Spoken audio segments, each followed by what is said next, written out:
यमराज ने बताया कि प्राणी की मृत्यु के लिए कौन जिम्मेदार होता है।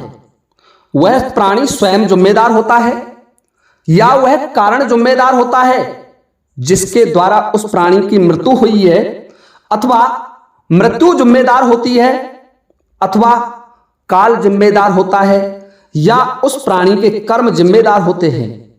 देखिए श्रोताओं, आप देख रहे हैं यूट्यूब चैनल अद्भुत कहानी स्टार। आप सभी विद्वानों का इस चैनल पर हार्दिक स्वागत और अभिनंदन करता हूं।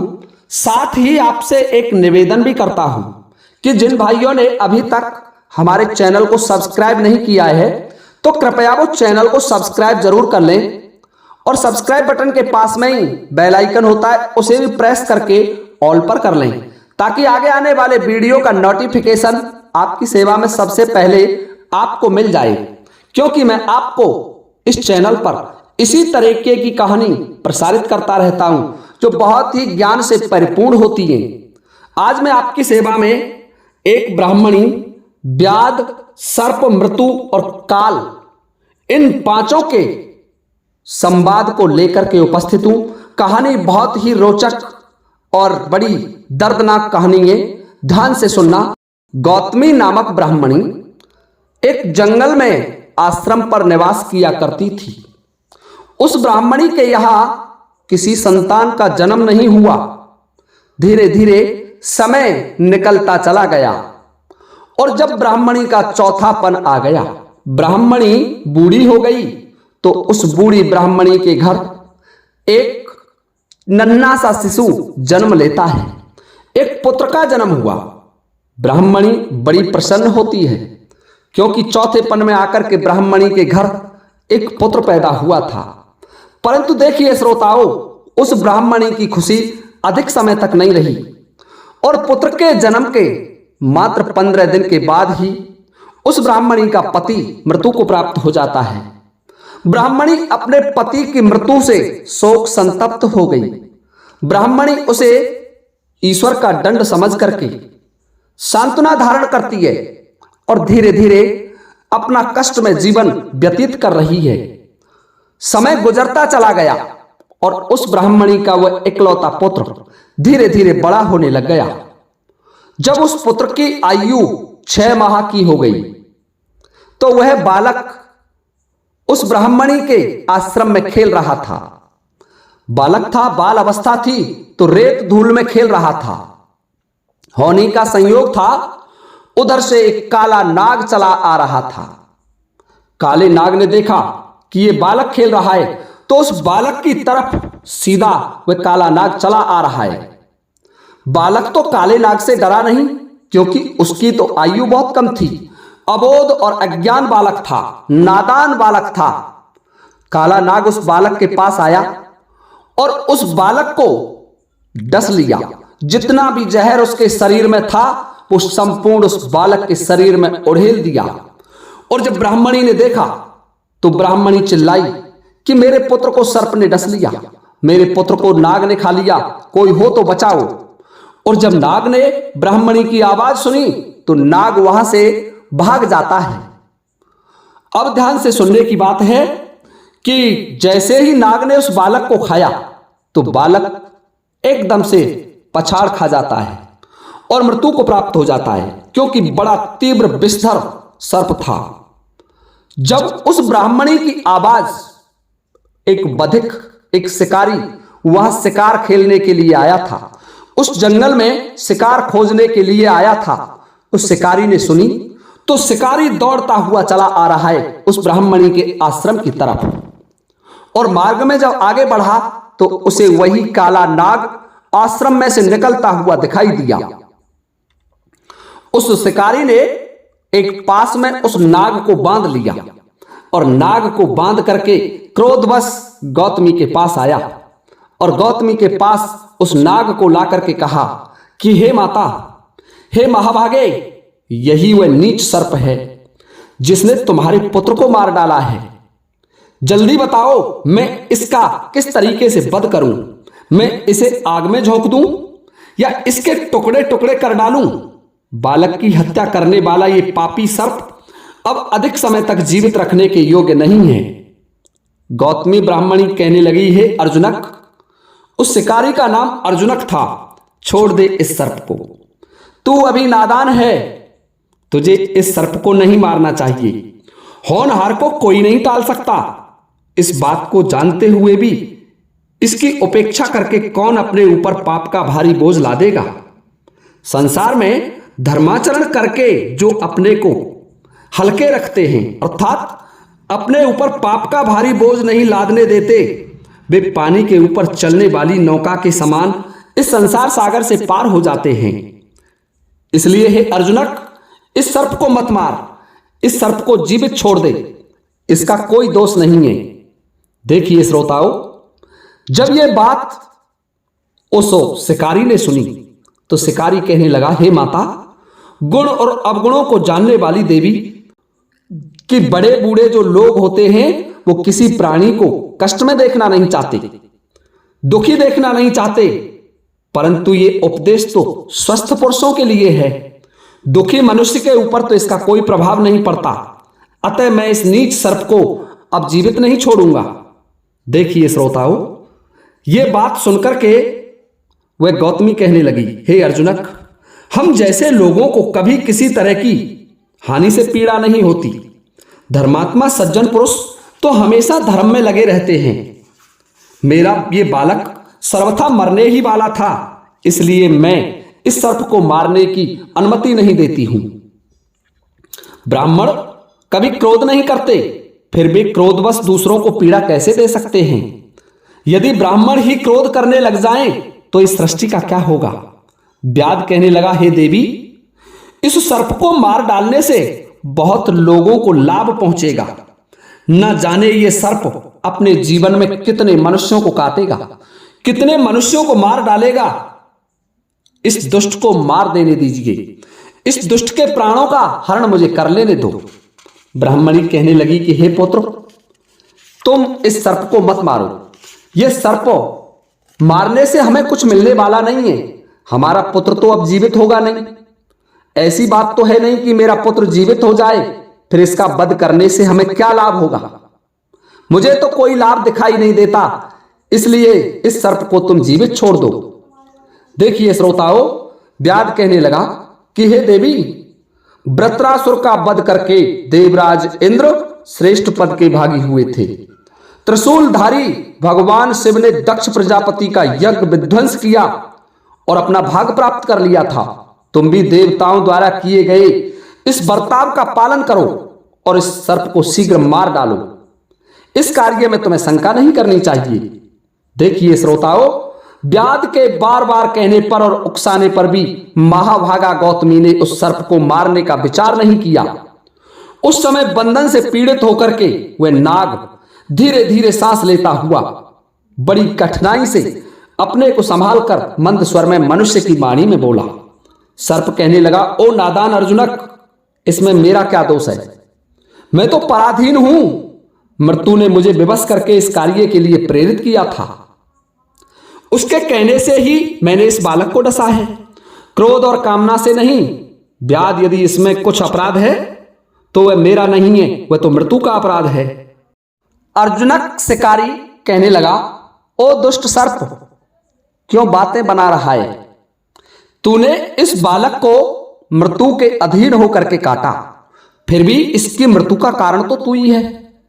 तेरे काटने के कारण ही तो इस बालक की मृत्यु हुई है, इसलिए मैं तो तुझे जीवित नहीं छोड़ूंगा। तुझे तो इस संसार में रहने का कोई भी अधिकार नहीं है। तैने तो एक ब्राह्मण बालक का वध किया है, दूसरे अबोध शिशु था, मात्र 6 महीने का शिशु था, और तीसरे इसकी माता विधवा थी। सभी कारणों से तू वध योग्य है। अब मैं तुझे जीवित नहीं छोड़ूंगा। हे माता गौतमी, मुझे आदेश करो, मैं इस पापी का अंत कैसे करूं। सर्प ने जब यह बात सुनी तो सर्प कहने लगा, अरे मूर्ख बधिक, तू नहीं जानता, जैसे बर्तन तो चाक पर ही बनाए जाते हैं, परंतु चाक और दंड दोनों कुम्हार के बस में होते हैं, और कुम्हार अपनी इच्छा अनुसार उस पर बर्तन बनाता है। दोष उसमें चाक का नहीं होता, दोष तो कुम्हार का होता है। ठीक उसी प्रकार से मैंने इस बालक को डसा जरूर है, लेकिन मैं इसका दोषी नहीं हूं। मुझे तो मृत्यु ने भेजा था और मृत्यु से प्रेरित होकर के ही तो मैंने इस बच्चे को डसा। ऐसी दशा में ना तो मेरा कोई दोष है और ना मैं बद्ध करने योग्य हूं। यद्यपि तुम किसी का अपराध समझते हो तो सारे कारणों पर विचार क्यों नहीं करते? बधिक कहने लगा, सर्प, यदि मैं तेरी बात मान भी लूं तो ध्यान से सुन। इस बच्चे को तैने काटा है और तेरे काटने से इसकी मृत्यु हुई है और तू अपने आप को निर्दोष समझता है। तेरे मत के अनुसार यदि दुष्टतापूर्ण कार्य करके कर्ता उस दोष में लिप्त नहीं होना चाहता, तब तो चोर व हत्यारे जो अपराध करते हैं, पाप करते हैं, उनको पाप की सजा क्यों दी जाती है? तू क्यों बकवास कर रहा है? अब मैं तुझे जिंदा नहीं छोड़ूंगा। सर्प ने कहा कि हे बधिक, कर्ता का प्रयोज्य चाहे कुछ भी रहे, परंतु मैंने तो वास्तविकता में मृत्यु के अधीन होकर के ये कर्म किया है। मैं तो कभी भी वध करने योग्य नहीं हूं। जैसे एक यजमान के यहां यज्ञ में ऋत्विज लोग अग्नि में आहुति तो डालते हैं, ब्राह्मण लोग यज्ञ संपन्न तो कराते हैं, परंतु सर्प कह रहा है कि क्या कभी तुमने सोचा है? बधिक, ध्यान से सुन। उस यज्ञ का फल उस ऋत्विज को तो नहीं मिलता, उस ब्राह्मण को नहीं मिलता, उस यज्ञ का फल तो उस यजमान को ही मिलता है। ठीक इसी प्रकार से इस अपराध का फल या दंड मुझे नहीं मिलेगा। मैं तो इससे मुक्त हूं, क्योंकि वास्तव में इसकी अपराधी तो मृत्यु है। मृत्यु की प्रेरणा से बालक को डसने वाला वह सर्प, वह नाग बार बार अपने को निर्दोष बता रहा है। उस बधिक से कह रहा है कि बधिक, मैं तो निर्दोष हूं, मैंने तो कोई दोष नहीं किया, इसमें मेरा दोष कहां है? दोष तो मृत्यु का है। तभी वहां मृत्यु के देवता भी प्रकट हो जाते हैं और मृत्यु के देवता प्रकट होकर के कहने लगे, अरे बधिक और सर्प, तुम दोनों ध्यान से सुनो। तुम किस बात में उलझे हुए हैं? काल से प्रेरित होकर ही तो मैंने इस बालक को डसने के लिए तुझे भेजा था और काल की प्रेरणा से ही तू इस बालक को काटने के लिए आया था। मेरा तो इसमें कोई दोष नहीं है। इसमें ना मैं कारण हूं और ना सर्प तू कारण है। इस बालक की मृत्यु तो काल के अधीन थी। हे सर्प, जैसे हवा बादलों को इधर उधर उड़ा ले जाती है, उन बादलों की भांति मैं भी उस काल के वशीभूत हूं। जैसा मुझे काल का आदेश मिला उसी का पालन मैंने किया है। सात्विक, राजस और तामस जितने भी भाव हैं वो सब कलात्मक हैं और काल की प्रेरणा से ही प्राणियों के द्वारा संपन्न होते हैं। सर्प, पृथ्वी अथवा स्वर्गलोक में जितने भी स्थावर और जंगम पदार्थ हैं वे सभी काल के अधीन हैं। ये सारा जगत काल स्वरूप है। इस लोक में जितने प्रकार की प्रवृत्ति, निवृत्ति और फल हैं वे सब काल के अधीन हैं। सूर्य, चंद्रमा, पृथ्वी, दिति, अदिति, नदी, रस, भाव, अभाव, ये सभी काल की प्रेरणा से प्रेरित होकर के ही तो चलते हैं। काल ही इनको उत्पन्न करता है और काल के द्वारा ही ये नष्ट कर दिए जाते हैं। सर्प, ये जानकर भी तुम मुझे दोषी मानते हो। यदि ऐसी स्थिति में भी तुम मुझे दोषी बना रहे हो तो फिर तो दोषी तू भी रहेगा। सर्प कहने लगा, हे मृत्यु, मैं तुम्हें ना तो निर्दोष बता रहा हूं और ना तुम्हें दोषी बता रहा हूं। मैं तो केवल इतना कह रहा हूं कि इस बालक को डसने के लिए तो मुझे तुमने ही भेजा था।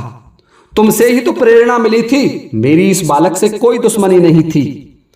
इस विषय में यदि काल का दोष है अथवा तुम्हारा दोष है मैं नहीं जानता। मुझे तो केवल आपने प्रेरित किया और आपकी प्रेरणा से मैं इस बालक को डसने के लिए आया। फिर बता, मैं निर्दोष हूं, मुझे दोषी क्यों ठहराया जा रहा है? नाग की बात सुनकर के अर्जुनक शिकारी कहने लगा कि हे पन्नग, मैंने मृत्यु की और तेरी दोनों की बातें सुन ली, किंतु इसमें तेरी निर्दोषता कहां सिद्ध हो गई?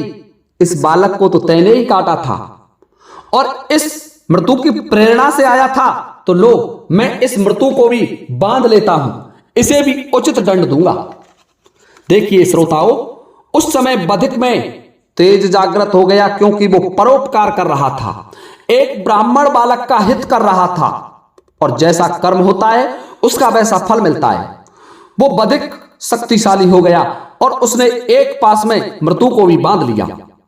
और बधिक कहने लगा कि हे मृत्यु के देव और हे सर्प, अब तुम दोनों को मेरे हाथों से मरना पड़ेगा। मैं तुम दोनों का वध अवश्य करूंगा। अरे दुरात्माओं, तुमने एक विधवा माता के पुत्र को मार डाला, तुमने एक ब्राह्मण पुत्र की हत्या की है।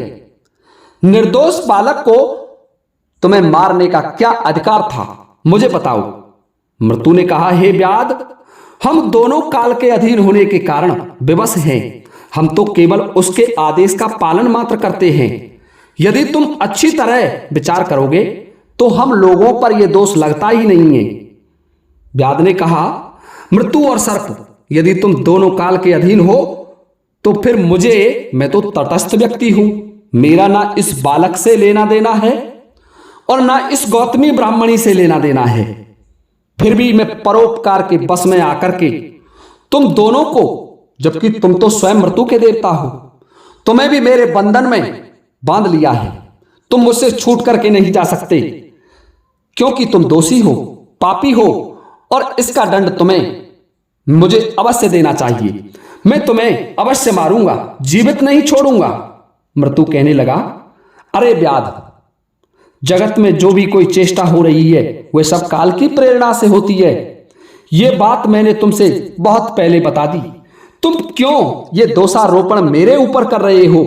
मैं तो इसमें बिल्कुल दोषी नहीं हूं। देखिए श्रोताओं, बार बार सर्प और मृत्यु अपने आप को निर्दोष बता रहे हैं, अपने आप को कह रहे हैं कि हमने तो इस बालक को नहीं मारा, हम तो निर्दोष हैं, फिर हमें दंड क्यों दिया जाए। धार्मिक विषय में संदेह उत्पन्न हो गया और दोनों काल के ऊपर दोषारोपण करने लगे। काल ने विचार किया कि ये दोनों अपने आप को निर्दोष सिद्ध करके मुझे दोषी ठहरा रहे हैं, मुझे भी इनके इस वाद विवाद में हस्तक्षेप करना चाहिए। स्वयं काल भी वहां प्रकट हो जाते हैं और प्रकट होकर के सर्प मृत्यु और अर्जुनक व्याध से कहने लगे कि हे अर्जुनक, ध्यान से सुन, ना तो मैं, ना ये मृत्यु और ना ये सर्प, इनमें से इस जीव की मृत्यु में कोई भी अपराधी नहीं है। हम में से किसी ने इस बालक की मृत्यु नहीं की, हमने तो इस बालक का विनाश नहीं किया है। अर्जुनक कहने लगे, अरे दुष्ट काल, कब से ब्रह्मा के विधान में भी अनीति का समावेश हो गया? कब से ब्रह्मा के विधान में भी अधर्म आ गया? तुझे भगवान विष्णु ने इसके लिए पैदा नहीं किया था कि तू सृष्टि में अनीति अनाचार फैला। तुझे केवल इसलिए पैदा किया था कि इस सृष्टि का संचालन धार्मिक तरीके से होना चाहिए। फिर तू बार बार झूठ बोल रहा है कि मैं इसका दोषी नहीं हूं, तो फिर इसका दोषी क्या मैं हूं? देखिए श्रोताओं, अर्जुनक की बात सुनकर के काल कहने लगे कि हे अर्जुनक, ध्यान से सुन, मैं तुझे एक कथा सुनाता हूं। पूर्व जन्म में यह बालक एक ग्वाला था और यह ब्राह्मणी इस ग्वाला की माता थी। दोनों बड़े आराम से रहा करते थे। देखिए श्रोताओं, काल उस बधिक को कथा सुना रहा है और बधिक से कह रहा है कि बधिक, मेरी कथा को ध्यान से सुन, इसमें मैं दोषी नहीं हूं। हालांकि उस बधिक ने अपनी तपस्या के बल से, अपने परोपकार के बल से उस काल को भी बंधन में बांध लिया। तीनों उस बधिक के बंधन में बंधे हुए खड़े हैं। सर्प और स्वयं काल और मृत्यु तीनों बधिक के सामने खड़े हुए अपनी अपनी सफाई प्रस्तुत कर रहे हैं, अपना अपना बचाव दे रहे हैं। काल कहने लगा कि पूर्व जन्म में यह बालक एक ग्वाला था और यह गौतमी ब्राह्मणी इस ग्वाले की माता थी। यह बालक बड़ा उद्दंडी था, इसे अच्छे बुरे का कोई ज्ञान नहीं था, जो कुछ कर दिया वो कर दिया। इसको ना तो यह ज्ञान था कि मैं किसी का अपराध कर रहा हूं और ना इसे यह ज्ञान था कि मैं धर्म कर रहा हूं। यह तो एक मदमस्त हाथी की तरह उस जन्म में विचरण किया करता था, अपने पशुओं को चराता था। और हे बधिक, ध्यान से सुन, ये जो सर्प है ये उस समय एक गिरगिट के रूप में, एक करकेटा होता है, एक करकेटा के रूप में, एक गिरगिट के रूप में जीवन जी रहा था। एक दिन ये ग्वाला अपनी माता के साथ चला आ रहा था और मार्ग में ये गिरगिट बैठा हुआ था। तो इसकी माता ने कहा कि देखिए बेटा, ये गिरगिट हमारे इन पशुओं को ना काट ले, तुम इसे दंडित करो।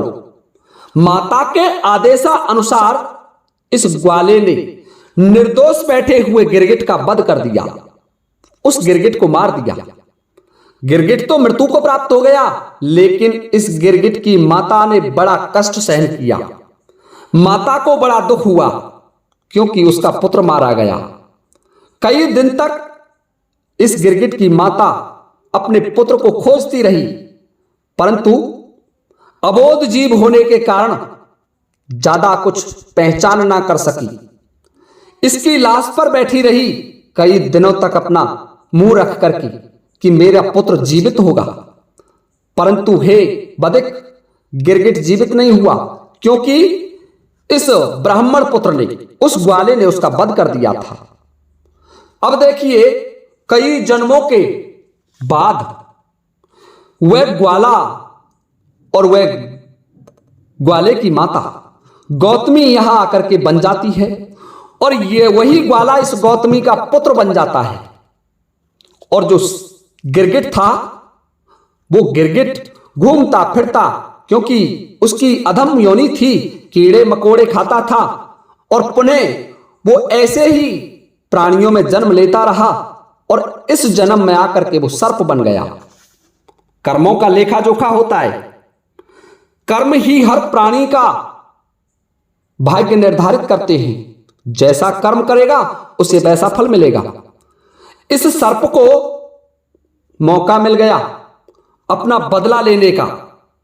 पूर्व जन्म इसको याद आ गया और इसीलिए मैंने मृत्यु को प्रेरणा दी थी कि इनका हिसाब पूरा हो जाना चाहिए, इनका हिसाब अब आगे की तरफ नहीं बढ़ना चाहिए, नहीं तो इस ब्राह्मण पुत्र को और भी कठिन सजा मिलेगी। इसलिए इनका हिसाब चुकता करने के लिए इस सर्प ने मेरी प्रेरणा से इसको काट लिया। हे बधिक, वास्तविकता में हम लोग किसी की मृत्यु में ना तो प्रेरक हो सकते और ना कारण बन सकते। अर्जुनक, इस बालक ने जो कर्म किया है वही कर्म इसकी मृत्यु में प्रेरक हुआ था। दूसरा कोई इसके विनाश का कारण नहीं है। यह जीव अपने कर्म से ही मरता है। इस बालक ने जो कर्म किया है उसी से इसको ऐसा दंड मिला है, उसी के कारण यह मृत्यु को प्राप्त हुआ है। इसका कर्म ही इसके विनाश का कारण है। हम लोग तो कर्म के अधीन हैं। देखिए श्रोताओं, स्वयं काल ये कहते हैं कि हम किसी का कुछ नहीं बिगाड़ सकते। काल ना कोई लठ ले मारा। काल कभी किसी को लाठी लेकर के नहीं मारता, केवल उसके कर्मों के अनुसार उसे उचित और अनुचित का दंड देते हैं। हर प्राणी का विनाश उसके कर्मों में छिपा रहता है, उसके कर्मों में निहित है। हे अर्जुनक, ना तो हम किसी को मार सकते और ना किसी को जला सकते, ना किसी को हम कोई भी योनि में भेज सकते। हमारी शक्ति कहां है इतनी? हम तो केवल कर्म के अधीन हैं। इस संसार में जो सबसे बड़ी शक्ति है वो कर्म है। संसार में कर्म ही मनुष्यों का पुत्र पौत्र के समान अनुगमन करने वाला है। कर्म ही दुख सुख के संबंध बनाता है, दुख और सुख भोगने को मजबूर करता है। इस जगत में कर्म ही जैसे परस्पर एक दूसरे को प्रेरित करते हैं, वैसे ही हम भी कर्मों से प्रेरित हुए हैं। इस बालक के कर्म ऐसे ही थे जिसका इसे दंड मिलना था। हे अर्जुनक, ध्यान से सुन। जैसे धूप और छाया दोनों एक दूसरे से मिले रहते हैं, ठीक उसी प्रकार कर्म और कर्ता एक दूसरे से मिले रहते हैं। कर्ता जैसा कर्म करेगा उसको उसी प्रकार का फल मिलेगा। यदि अच्छा कर्म किया तो अच्छा मिलेगा, बुरा किया तो बुरा मिलेगा। इस प्रकार विचार करने में ना तो मैं और ना ये मृत्यु और ना ये सर्प इसका दोषी नहीं है कि इन्होंने इस बालक को मारा। ये बालक स्वयं ही अपनी मृत्यु का कारण है। ये शिशु स्वयं ही कर्म के अनुसार अपनी मृत्यु का कारण बना। हे बधिक, ध्यान से सुन, कभी भी काल किसी को नहीं मारता, ना किसी को मौत मारती है और ना किसी को वह कारण मारता है जिससे उसकी मृत्यु हुई है। हमेशा प्राणी अपने कर्मों से मरता है। कर्म ही एक ऐसी शक्ति है जिसमें प्राणी के उत्थान और पतन के बीज रहते हैं। यदि आप अच्छे कर्म करोगे, अच्छे और धार्मिक कर्म करोगे तो आपको अच्छा फल मिलेगा। यदि आप बुरा कर्म करोगे तो आपको हमेशा गलत परिणाम मिलेगा। जैसे एक किसान खेती में यदि गेहूं बोएगा तो गेहूं ही काट सकता है, यदि चावल बोएगा तो चावल ही काटेगा। जैसी फसल किसान बोता है ठीक उसी प्रकार की फसल काटता है। गेहूं बोने वाला कभी चावल नहीं काट सकता और चावल बोने वाला कभी गेहूं नहीं काट सकता। बबूल बोने वाला आम के फल नहीं खा सकता। हे बधिक, ठीक उसी प्रकार से कर्म एक ऐसा अद्भुत और महान शक्तिशाली देव है कि जो प्राणी जैसा करता है उसका उसे परिणाम भोगना पड़ता है। देखिए श्रोताओं, काल कहने लगा कि हे अर्जुनक, मुझे और मृत्यु को और इस सर्प को बंधन से मुक्त कर दे। यह बात सुनकर के अर्जुनक कहने लगा कि हे भगवान, मुझे यह बताओ, तुमने ठीक कहा, फिर मेरे पास, मैं तो एक बधिक हूं, शिकारी हूं, मेरे पास ये शक्ति कहां से आ गई? मैंने इस सर्प को बांध लिया। चलो मृत्यु लोक का जीव है ये तो मैंने बांध लिया, ठीक है, परंतु मृत्यु को बांध लिया और स्वयं काल स्वरूप आप हैं जो इस संसार को चलाते हैं, मैंने आपको भी बांध लिया। तो काल कहने लगे, हे अर्जुनक, तुम्हारी ये भावना परोपकार में, धार्मिक धर्म में थी। तुमने धार्मिक भावना से प्रेरित होकर के अच्छा कर्म किया। इस ब्राह्मण बालक के सहायता करने के लिए, इसकी माता के कष्ट को देख करके तुम्हारा हृदय उमड़ उठा और तुम में इतना तेज, इतनी धार्मिक शक्ति आ गई कि तुमने स्वयं काल को बांध लिया। वास्तविकता में अर्जुनक, मैंने भी कोई गलत कर्म नहीं किया, ना मैं किसी को मारता हूं और ना मेरे द्वारा कोई मरता है। हर प्राणी अपने कर्म से ही मरता है। देखिए श्रोताओं, उस काल की बात सुनकर के गौतमी और उस बधिक को ज्ञान प्राप्त हो जाता है और गौतमी कहने लगी कि हे अर्जुनक, इस सर्प को छोड़ दे, मृत्यु को छोड़ दे और काल को छोड़ दे, क्योंकि इसमें मेरा भी गलत कर्म था और मुझे उसका फल मिल रहा है। उसी गलत कर्म के कारण मेरे पुत्र की मृत्यु हुई है। अतः काल और मृत्यु अपने अपने स्थान को पधारे, जाओ मेरे यहां से मुक्त किए देता हूं और सर्प को भी बंधन मुक्त कर दो। देखिए श्रोताओं, गौतमी के कहने से अर्जुनक बधिक काल को, मृत्यु को और उस सर्प को मुक्त कर देता है और गौतमी को ज्ञान प्राप्त हो जाता है कि कोई भी प्राणी केवल अपने कर्मों का फल पाता है। कोई भी इस संसार में ऐसा नहीं है कि किसी प्राणी को दंडित कर सके। केवल दंडित करने की क्षमता है तो उसके कर्मों में निहित है। अच्छा करेगा तो अच्छा मिलेगा, बुरा करेगा तो बुरा मिलेगा। इस तरीके से गौतमी को ज्ञान प्राप्त हो गया और अपने पुत्र की मृत्यु का शोक जाता रहा। तो देखिए श्रोताओं, आपसे भी मेरा यह निवेदन है कि यदि आप किसी का अच्छा नहीं कर सकते तो कभी किसी का बुरा भी मत करना, नहीं तो कर्म के बंधन से नहीं बचोगे। कर्म का फल अवश्य मिलेगा। आप जैसा करेंगे वैसा मिलेगा। अच्छा करेंगे अच्छा मिलेगा, बुरा करेंगे बुरा मिलेगा। श्रोताओं, ये थी हमारी आज की वीडियो। यदि आपको ये वीडियो वास्तव में अच्छी लगी हो तो वीडियो को लाइक करना बिल्कुल नहीं भूलें। ज्यादा से ज्यादा लाइक और कमेंट इस वीडियो पर करके बताएं कि हमारी वीडियो आपको कैसी लगी। इसी के साथ अब ये वीडियो मैं समाप्त करता हूं। जय हिंद, जय भारत।